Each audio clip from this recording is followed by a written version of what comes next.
How are you? All I gotta do is decide.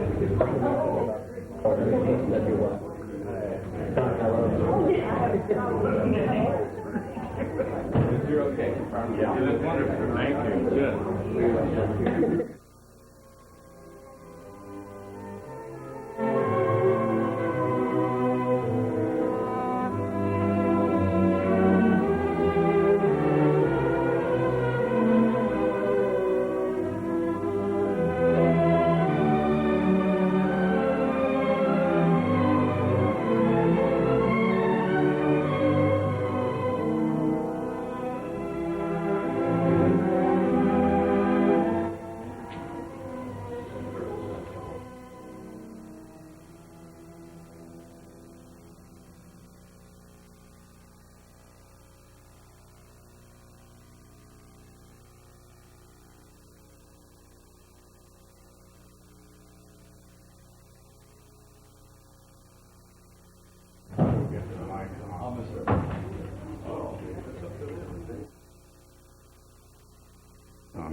Is concerned?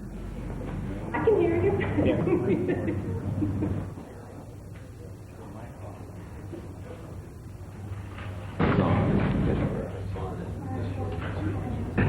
Meeting of the Honorable Sacramento City and County Cable Commission will now come to order, and the first item is a roll call.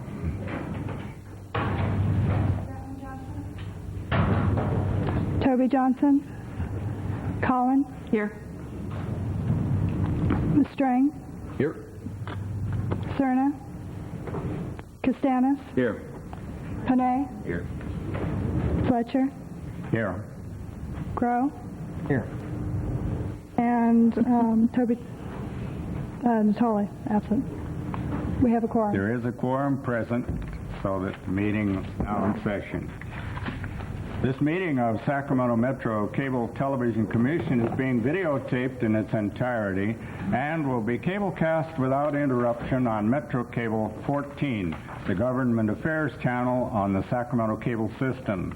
Today's meeting is being cablecast live and will be repeated Sunday at noon.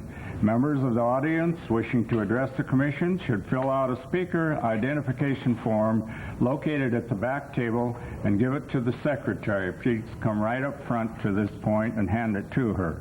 Please speak into the microphone when addressing the Commission and state your name for the record.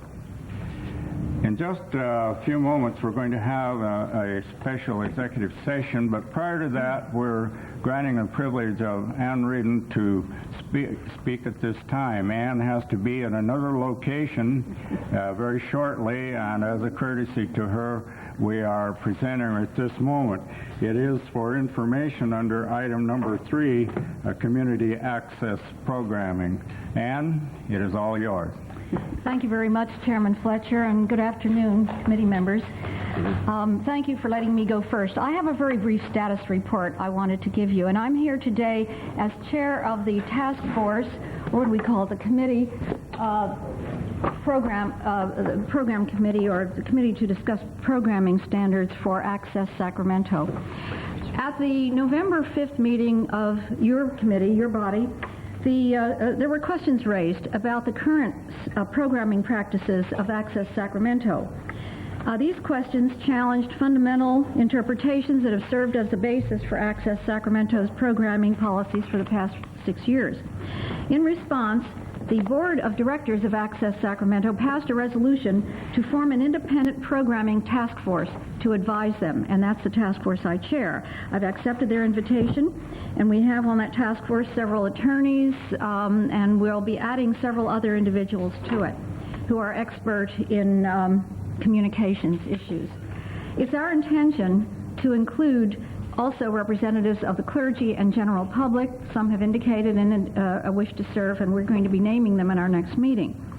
Sacramento Cable Television, as well as Metropolitan Cable Television Commission, are invited to contribute to our work in any manner you deem feasible, either as observers. If you wanted somebody on the committee, he or she would be welcome. But these are open meetings, and we hope that you will follow what we're doing and make your comments appropriately. The three major goals of the task force are, first, to determine the legal extent to which Access Sacramento may exercise control over the content of public access programming. Secondly, to determine the best available technical and practical means of controlling public access programming content consistent with applicable law, and we're going to be looking at the total legal framework. And third, to consider whether appropriate community standards should be established for public access programming. Now, our next meeting is on December 9th at 3 o'clock at McGeorge College of Law. We hope to have a preliminary report completed before the holidays.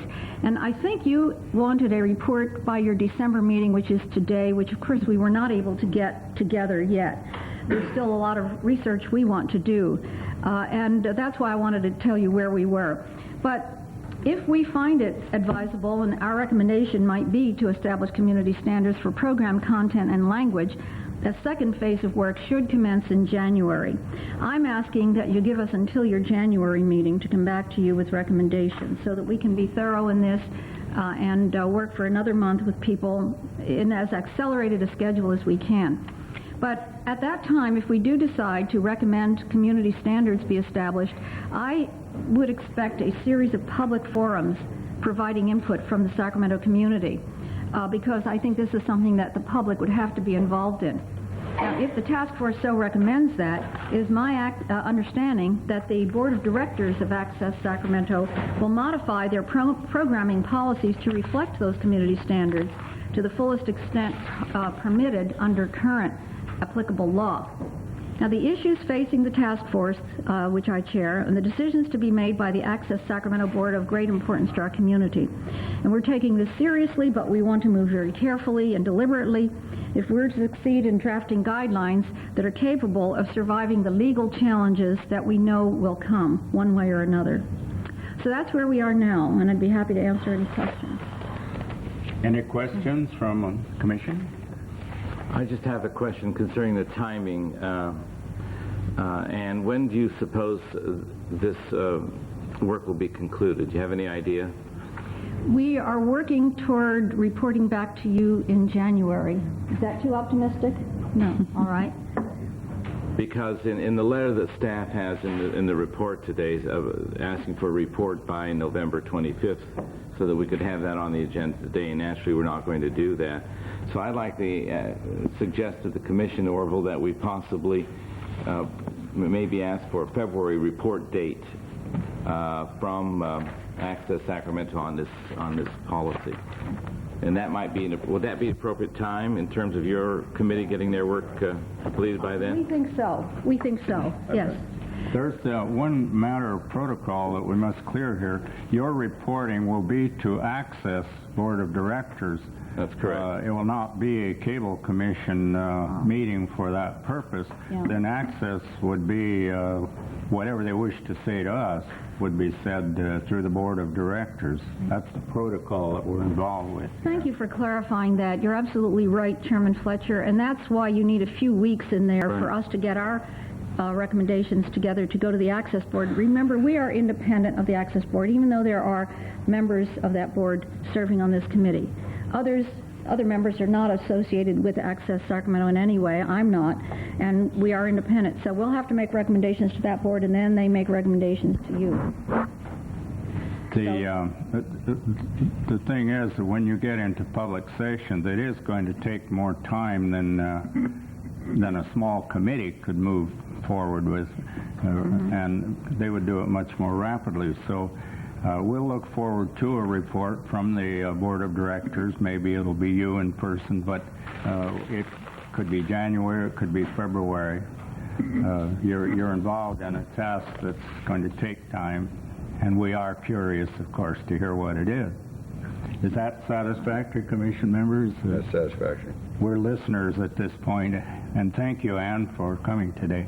Thank you, Orville. Thanks again Thanks for very letting me much. go early. I hope the new mayor gets his appointees made soon, so you'll have a full board again. We'll work on him. Thank you.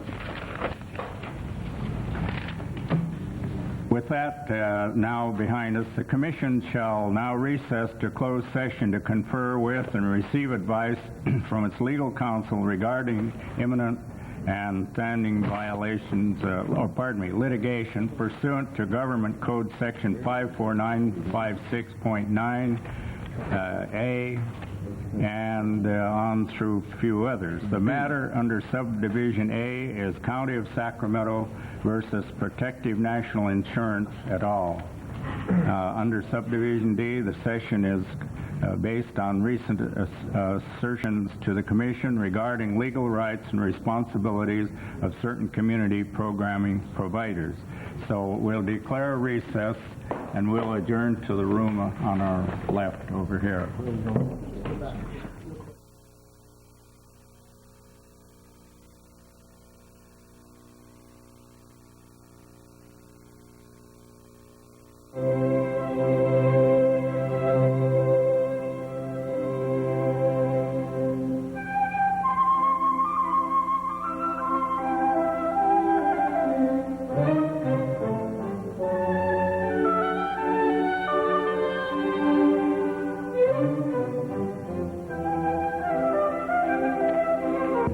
Cindy Simonson, this is your opportunity.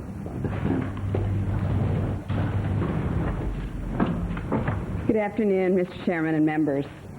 My name is Cindy Simonson, and I'm Director of Administration at Sacramento Cable. And I'm pleased to once again report we are in full compliance with the customer service regulations, and we are committed to surpassing those guidelines. We continue to improve our programming lineup and have announced that on December 31st we will be making some changes.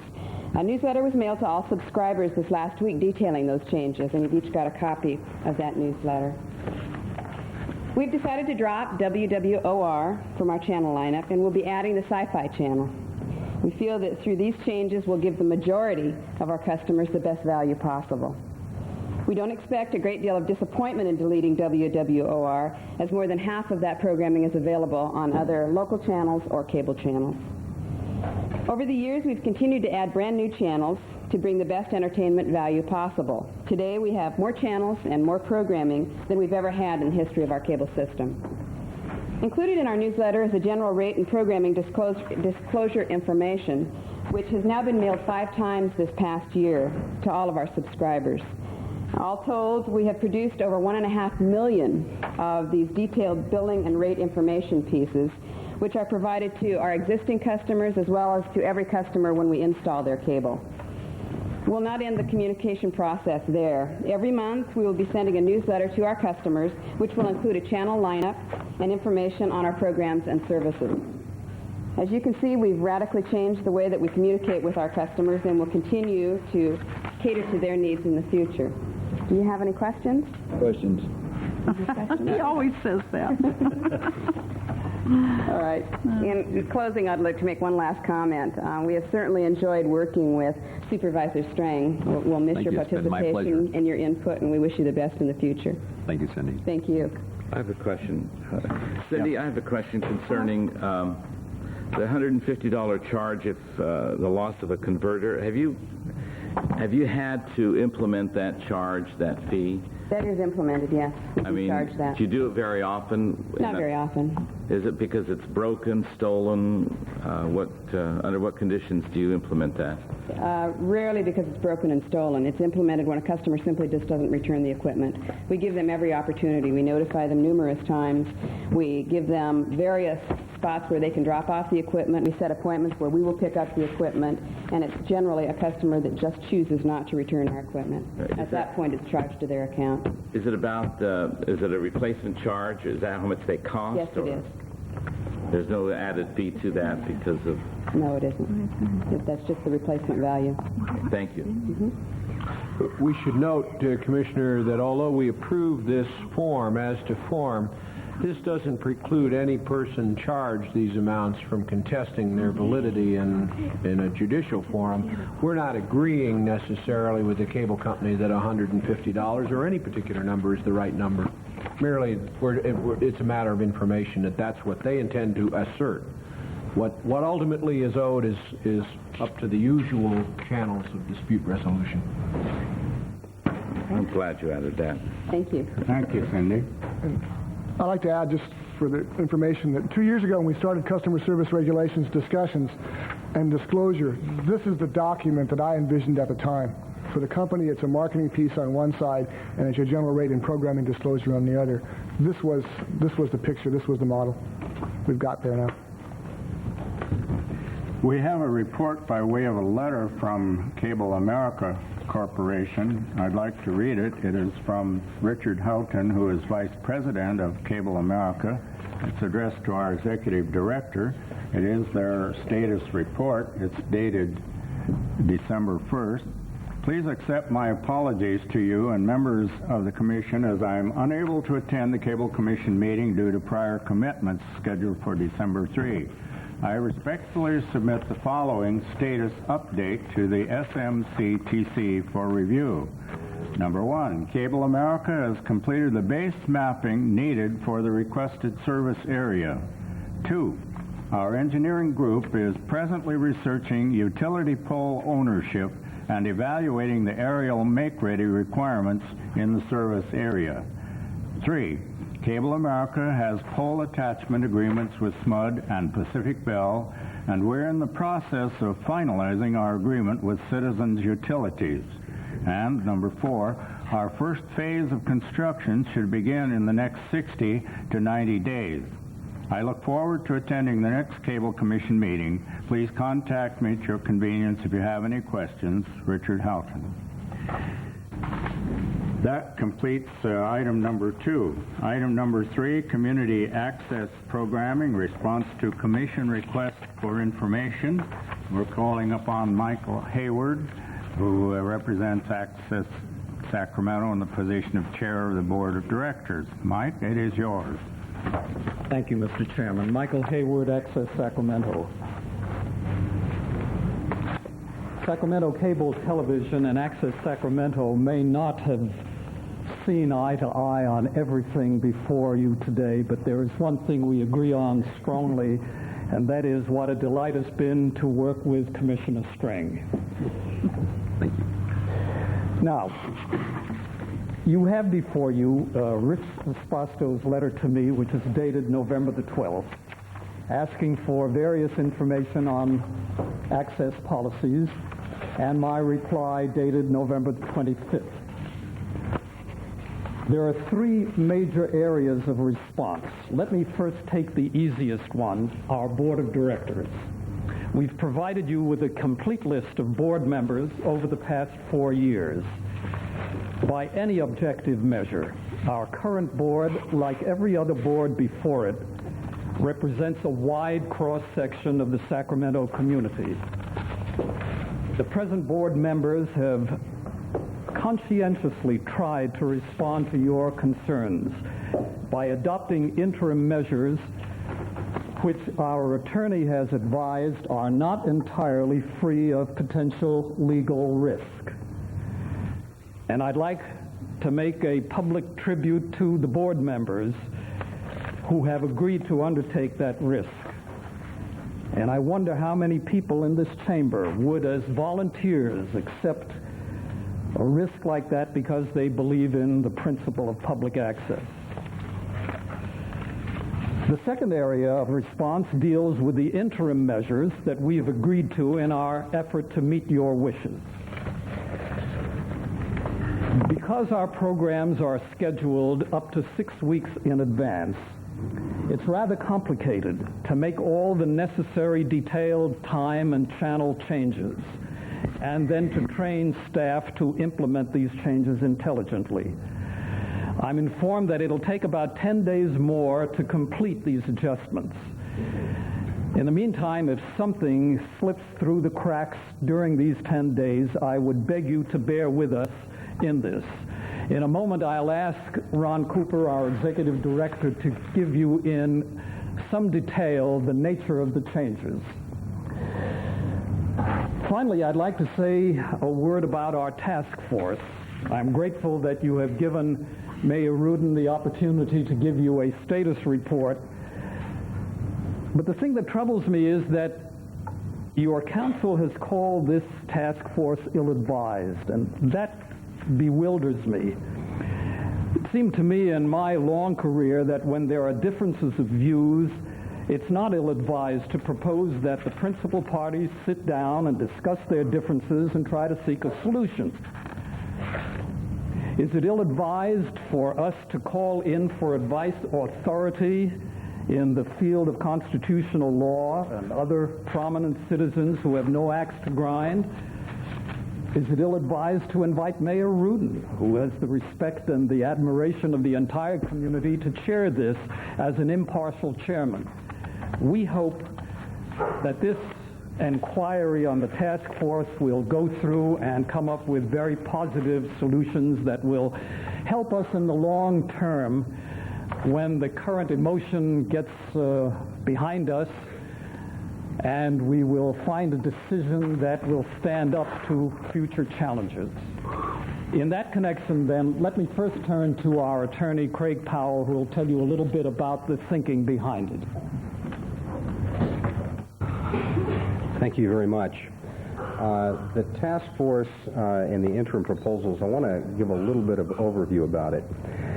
The interim solutions or proposals or solutions, they've actually been adopted by the board, and Ron Cooper will get into that in greater detail, but I want to give you a little bit of overview of what they do. What it does is it adopts a 24-hour ban on indecent programming on Channel 17, and we are enacting an interim definition of indecency pending the results of the task force.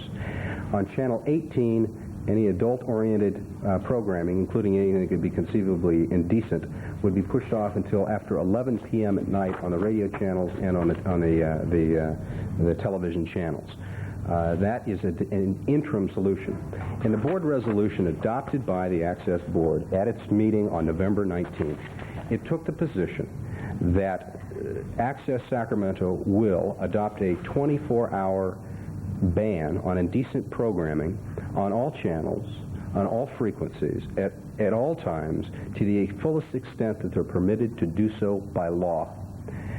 So that the Access Board is committed to banning all indecent programming, again, to the extent permitted by law. The conundrum here is the law. Your council and myself have a difference of opinion on what the law is. And that was the genesis, the key genesis for the creation of the task force. I have advised my client and my board that if they immediately go to the adoption of a 24-hour ban under what I perceive to be the current state of the law, that they run a degree of personal risk in doing so. Under the Civil Rights Statute, if someone perceives that their First Amendment rights have been violated, that person is entitled to bring an action against the person who has violated his rights. And it is a potential that board members could be within the ambit of that liability. So I have essentially advised my clients that if they adopt immediately a 24-hour ban on indecency, they're exposing themselves to personal liability. It is an untenable, impossible position for a volunteer board member to be in, is to ask them to do something which would expose them to personal liability. And it is because of that, and that conundrum between what we want to do and what their lawyer is telling them they're permitted to do, that is the genesis for creating the task force. The task force idea is to try to reach a compromise solution, to research the facts, review the law, the best available constitutional scholars, and come to recommendations on what we can do. Are there middle grounds? Are there technical means in which to solve problems? And an example of that would be, if the task force determines that we could not do a 24-hour indecency ban, would there be an availability, a technical means of scrambling the channels after 11 p.m., or scrambling channel 18 after 11 p.m. in order to solve the problem? Would that be technically possible? Would that be economic to do? Would that solve the problem? That's just an example of the issues that the task force is going to explore. We take this very, very seriously. The Access Board takes this problem very, very seriously. And I want to harken back to something that Chairman Fletcher mentioned at the last meeting, and that is that the resolution of this is not going to be legal. It's going to be a matter of goodwill. And the efforts that the Access Board has taken, I think, demonstrate the goodwill of this community-based board to finding a solution to a very, very real problem, a conundrum that we share here in Sacramento with the rest of the nation. So with that, if there are any questions? No? If not, I will turn it over to... Isla, did you have something? No, I said not right now. All right. And with that, I'll turn it over to Ron Cooper, the Executive Director of Access. Thank you. Thanks, Greg. Members of the Commission, Ron Cooper, Executive Director at Access Sacramento. Ron, move the microphone on your right upward, please. Maybe just lift the whole thing up if you want to by pushing the button on the right. It'll go up. You'll go with it if you hang on. Which button do we press on? Ron, which button do we press on you to go down? I'm sure you'll find it. What I'm attempting to do today is to talk from a practical reality, given the intent of the board to try and address the concerns that were raised at this commission meeting in the month of November.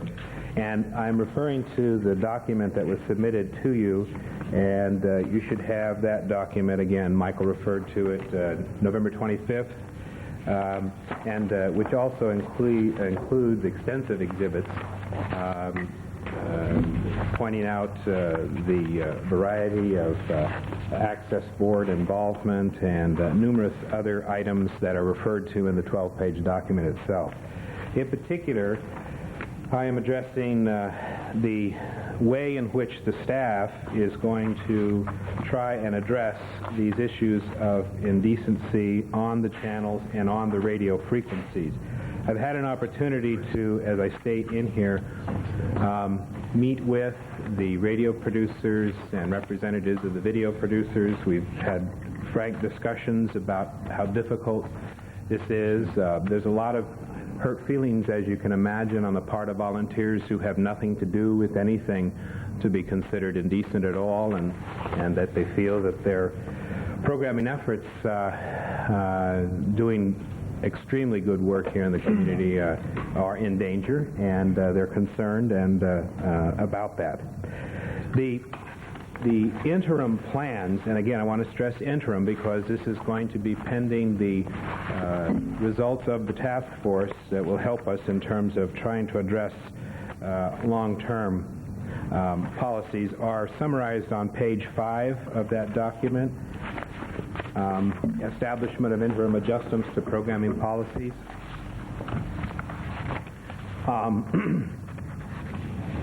And it's broken down into a series of steps. And what I'll do is I'll just walk them through with you as I did with the Access Sacramento Board in terms of answering and addressing any questions that you may have. We will, if adult targeted programming is submitted, it will be played back between the hours of 11 p.m. to 1 a.m. on channel 18 only. So that means after the kids have gone to bed at 11 o'clock. We will establish an interim definition of indecency, which will be established for all programming to be shown on channel 17. Playback operators will view and listen for indecency violations concurrently with the cable casting of programming. If programming is observed on channel 17 which violates the indecency standard, the program will be stopped and proposed for rescheduling on channel 18 after 11 o'clock on another evening. Using a combination of channel 17 playback, that is programming that therefore has been concurrently screened and therefore meets this indecency standard. That programming will replay during the day on channel 18, and that with a satellite dish, that with the help of Sacramento Cable and with permits that have now been achieved with the City of Sacramento for a satellite dish to be installed at Coloma Community Center, we will work to make sure that video of importance to this community and within the indecency standard will play back on channel 18 18 to 24 hours a day. Now, this will come with time, but that is our goal, is to make sure that Channel 18 has video all day long. And Channel 17 playback will be in 3 different shifts, 6 hours each, 7 p.m. to 1 a.m., and then 7 a.m. to 1 p.m. and 1 p.m. to 7 p.m. So the Channel 17 will have 18 hours a day of programming, which it currently does. The programming adjustments for the radio frequencies, 88.7 and 89.9, pose some real interesting problems in the sense that in establishing a standard of indecency for radio playlists, music is being constantly put out by record companies around the country, and we are working closely with radio stations in the Sacramento area, and in particular KXPR has been very helpful. And when I get done with my presentation, I'll pass out a document that we just received from Phil Corvo of Cohen & Marks, a law firm in Washington, D.C. Richard Helmnick has sent, which is the current status in terms of the indecency standard on broadcast as regulated by the FCC. And I think you'll see from that document that indeed indecency per these recent August 26, 1992 guidelines is permitted even on FCC regulated broadcast frequencies, but channeled to the late night hours. And that's what we're attempting to do here. So that would mean that what we're trying to comply with here would even stand muster with FCC directed guidelines for broadcast. And that's the key in working with the staff that I'm trying to implement. When you ask the question, what is obscenity, what is indecency, of 500 people, you're going to get 500 answers. So the practical reality of working with our staff and with our producers and program providers in the real world, and we're setting up trainings this week and next to do just this. The goal will be, think of the networks, ABC, CBS, NBC, as a playback operator or as a production director. If you observe programming that says something or shows something that you would not see on the networks, then you will be instructed, if you're a playback person, to stop that tape if it's being played on Channel 17, and then rescheduled on Channel 18 after 11 o'clock at night on another evening, because this would be determined to be adult-targeted programming for the late hours on Channel 18 only. Now, there'll be language coming out in terms of FCC guidelines regarding indecency standard, but again, we have to be very practical because our playback operators are going to have a great deal of responsibility. Now, some would say, well, why don't you pre-screen these programs? Why don't you, Ron Cooper, sit down as Executive Director of Access Sacramento and watch every single show? Currently, under advice of our attorney, as Craig was saying, we are defining ourselves as a public access facility wherein to pre-screen such programming would imply a prior restraint. And so under advice of attorney, we continue to not pre-screen programming, but this plan here is to concurrently view programming, and if something is seen or heard, to stop the program for rescheduling at a late night hour. On 88.7 and 89.9, coming back to radio, KCBL would be defined working with the radio stations in town and KXPR using the indecency standard, and this is established by talking to and discussing with a variety of program directors and also subscribing to a variety of magazines which the radio stations use, Black Music Express, The Source, Pulse, Rap Master Jack's, Cream, and Jazz Times. These are the magazines that follow current releases of various types of music and give descriptions of what's hot and what's not, and also, to some degree, the content of them for program directors to then create lists of what is acceptable for their radio station. So our plan is to adapt this type of addressing what is permissible on 88.7, both in terms of current and future music selections.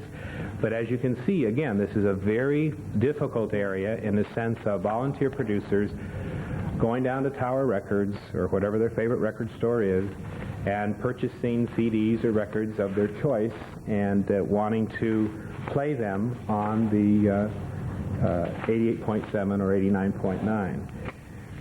If we, again, we're not censoring adult-targeted music. What we're saying is that 89.9 will be used on a tape delay basis. There will never be live cablecast radio on 89.9. But on a tape delay basis, 89.9 will run adult-targeted music from 11 p.m. at night until 5 a.m. in the morning. The rest of the day will be split between Audio Vision, which is a reading service for the blind that has been on 89.9 for years now. Sometimes they're on and sometimes they have trouble in their volunteer readers, but the block of time that we've agreed with them is Monday through Friday from 6 a.m. until noon. And then we've made arrangements with VMR of Grass Valley to retransmit their signal on those times other than Audio Vision and other than adult-targeted radio programming produced locally. So that 89.9 will again be 24 hours a day, Audio Vision, and because KVMR of Grass Valley is an FCC broadcast facility, they must meet the indecency standard of FCC. And adult-targeted programming would only run on 89.9 from 11 p.m. to 5 a.m. The justification and why we feel that the risk is acceptable, though there is a risk under advice of our attorney, is based on the operator rules of procedures. I delivered to each of your offices on November 10th a packet of information which gave you background about the makeup of our board, and also a complete copy of the 40-page operating rules of procedures that we currently work with and have worked with for 6 years. Under that operating rules of procedures in Section 13, Programming Scheduling Procedures, it does distinguish between Channel 17 and 88.7 as community use channels and Channel 18 and 89.9 as public access channels. So what we're saying is this is a continuation of that distinction, and by changing our programming days from the current 5 p.m. to 11 p.m. 6-hour block, and this is going to be one of the biggest challenges of all. We're shifting that around to a 7 p.m. to 1 a.m. to allow for that 2-hour window on Channel 18. So we're shifting that around. That will allow for us evening programming of convenient time and also an 11 p.m. to 1 a.m. window on 18 and 89.9 for adult-targeted programming. Again, in conclusion, on this portion of my presentation, it is the intent of the Access Sacramento Board to adopt a 24-hour-a-day ban on indecent programming on all channels and frequencies if it is determined that Access Sacramento may legally do so. And as Craig has explained, that is the purpose of the task force chaired by Ann Rudin, is to give us some sense of what is the latitude. And the description of the measures that I have outlined, those are interim measures in attempting to address the issues raised to the best of our ability and within current law. Are there any questions? I have a question, Ron. It seems to me that there's quite a responsibility placed upon the shoulders of that person doing the playback. What are the person's qualifications? Who are they? Are they licensed playback operators? Are they people who work minimum wage? Playback operators are, we have a crew of 3 part-time playback operators. They share the 6 nights that we schedule programming for. They're not minimum wage, they're not rich either, but they are attentive and qualified. I'm not minimizing, though, the intent of your question. This is a very difficult issue. My plan in terms of, and we had our first training session today for the staff, is to, with the help of Craig, to define in a legal way what indecency looks like and sounds like, but then to take it to another level in terms of some real practical realities. If you hear the following words, if you see the following body parts, and this is the kind of scrutiny that we heard this body requesting at the November meeting on an interim basis. And if we're found by the task force that will allow some leniency or some greater freedoms, then we'll implement that. But for right now, the task force hopefully will be able to define for us that maybe we can go further, or maybe we've gone too far. But that really is why the length of time for the task force and the community involvement is so important. It's going to be tough. We'll see how it works, and as I want to echo what Michael was saying, understand that all of us at Access Sacramento, the board and the staff and the producers, are going to we take this seriously, and we're going to make our best efforts. And as we have received, I'm sure we will hear from the community and yourself and Sacramento Cable, and we appreciate and welcome those comments. Thank you. Question? Well, thank you, Ron. Thank you, gentlemen, for your presentation under this item of community access program. I must leave the chair and the room to another obligation. Isla is going to take over and will act as presiding officer for the balance of this meeting. Isla, it's all yours. Thank you very much. Thank you. We also have another person signed up to speak on item 3, and that person is Maurice Johnson. Is Maurice Johnson here? Okay.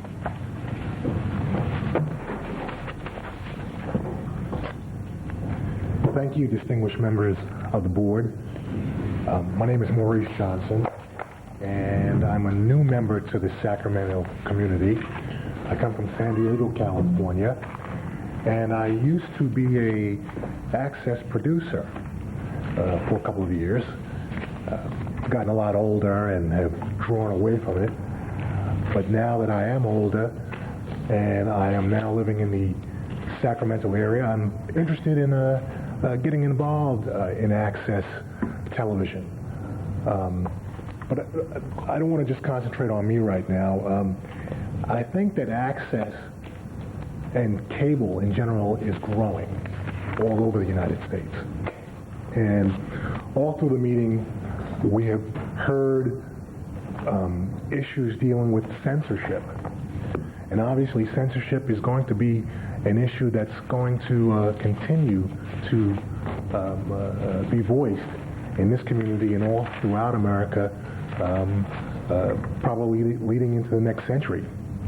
And I think it's important that although access is a creative medium, that we show wisdom, we show patience, and hopefully some forbearance in the type of programs that should be produced and just how the community access channel should be run. Like I said, I'm a new member to this area, and I'd also like to plug perhaps, Ron, that I'm hoping that perhaps the staff will grow. Perhaps there should be more minorities on the staff, a more homogeneous mix of people to have their input in what needs to be said and done on the access channel. And I'm sort of tooting my horn right now. I'm hoping that perhaps maybe if I'm hired in some capacity with access, that perhaps we can have like a homogeneous mix of people getting involved in the community channel. With that, you folks are doing a good job, and I want to thank you. Thank you. Thank you, Maurice. Okay, there's no one else signed up on that. Any other questions by board members? Okay, then we'll go to item 4. Good afternoon. Item 4 is a status report update on the boilerplate grant agreement. Recall last month the grantee managers presented to staff at the meeting their comments on the boilerplate entitlement agreement, which we distributed on October 16th. It took Brent and I about 10 days or so to put our comments into that document, and we then transmitted it back to the grantees for comment this week.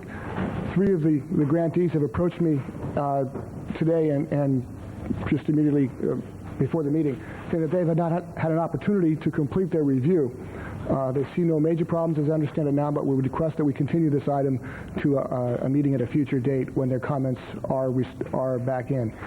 For your information, we have provided Brent has detailed explanatory comments as to the rationale and logic behind language which we feel belongs in the entitlement agreement. And in fact, the document before you is comfortably recommended by Brent and myself at this time. However, because the grantees, time-wise, have not had an opportunity to complete their review, I suggest and recommend that you continue this to a future meeting when all the comments are in. Okay, there are 2 people who signed up. Both of them, I believe, represent grantees, so I don't know whether they want to hold their comments then, and we'll just continue it to a future meeting. Jan Tillman, you've signed up, and Craig Powell. So, Jan, you...